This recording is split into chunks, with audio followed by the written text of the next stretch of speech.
என்ன ரெசிபி பார்க்க போகிறோன்னா இன்றைக்கி நெத்திலி எக் பொடிமாஸ். நல்ல டேஸ்டியாக நல்ல ஈஸியான மெத்தடில் பண்ண போகிறோம். நல்லா இந்த நெத்திலியை நல்லா க்ளீன் பண்ணி எடுத்து வச்சுருக்கேன். அது கூட மஞ்சத்தூள், ஒரு ஸ்பூனு ரெட் சில்லி,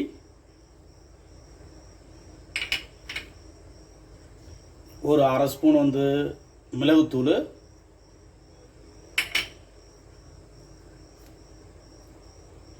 ஒரு ஆஃப் லெமனை நல்லா பிழிஞ்சு விட்டுக்குங்க.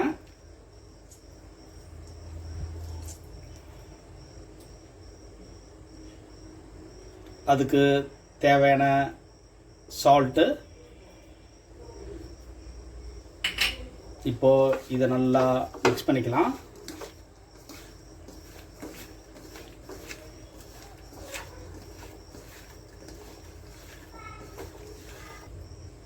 இப்போது இதை நல்லா மிக்ஸ் பண்ணியாச்சு. இதை ஒரு 50 மினிட்ஸ் இதை நல்லா ஊற போட்டுடலாம். இப்போது ஒரு தோசைக்கல் எடுத்து வச்சுக்கிட்டு நல்லா ஹீட் பண்ணிக்கிங்க.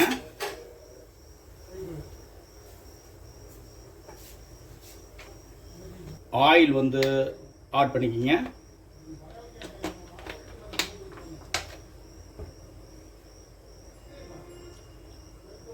ஆயில் ஆட் பண்ணி இந்த நெத்திலியை லைட்டாக ஆயிலில் இதை ஃப்ரை பண்ணிக்கலாம்.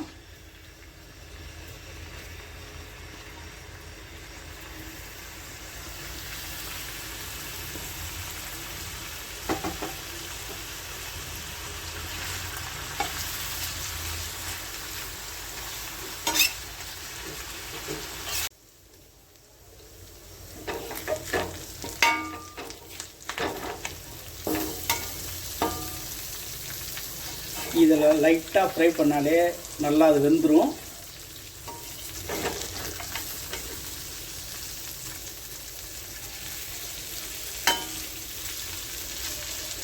இப்போ ஸ்டவ் ஆஃப் பண்ணிடலாம்.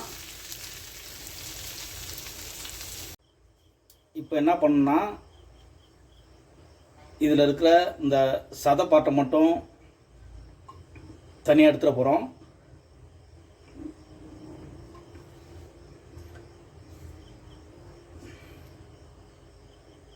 இந்த முள்ளை எடுத்துடலாம். இந்த சாதா பாட்டை மட்டும் எடுத்துக்கோங்க. இப்போது இதை பார்த்தீங்கன்னா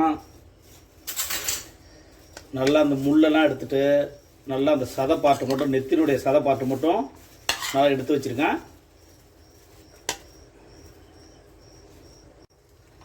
அடுத்தது நல்லா ஒரு இரும்பு கடாயை எடுத்து ஆயில் ஆட் பண்ணிக்கிங்க. ஒரு 5 பச்சை மிளகாய்,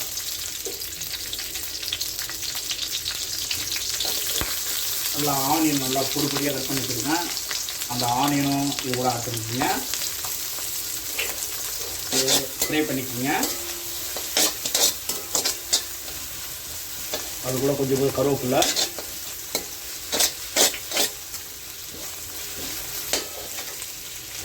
அது கூட மறுபடியும் லைட்டாக சால்ட்டு,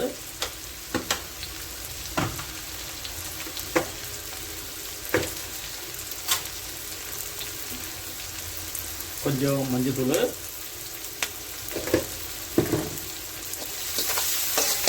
நல்லா இதை வெங்காயத்தை நல்லா ஃப்ரை பண்ணிக்கோங்க.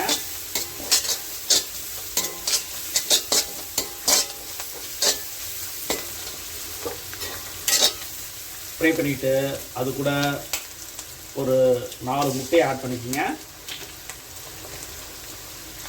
நல்லா முட்டையை உடைச்சி ஒரு 4 முட்டையை ஆட் பண்ணிக்கோங்க.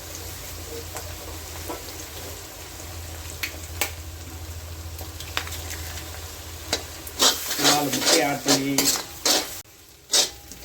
இப்போது அந்த எக்கை நல்லா ஃப்ரை பண்ணியாச்சு. இப்போ அது கூட அந்த நெத்திலியை ஆட் பண்ண போகிறோம்.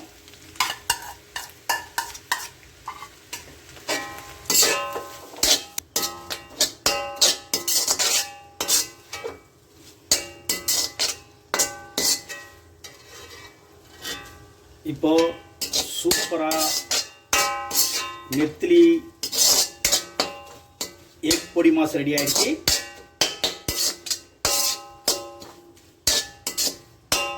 நீங்கள் இதை போல் ட்ரை பண்ணுங்கள். இதுவரை லுக்மா சமையல் சேனலை சப்ஸ்கிரைப் பண்ணுங்கள். என் வீடியோ வாட்ச் பண்ணதுக்கு ரொம்ப நன்றி. தேங்க்யூ.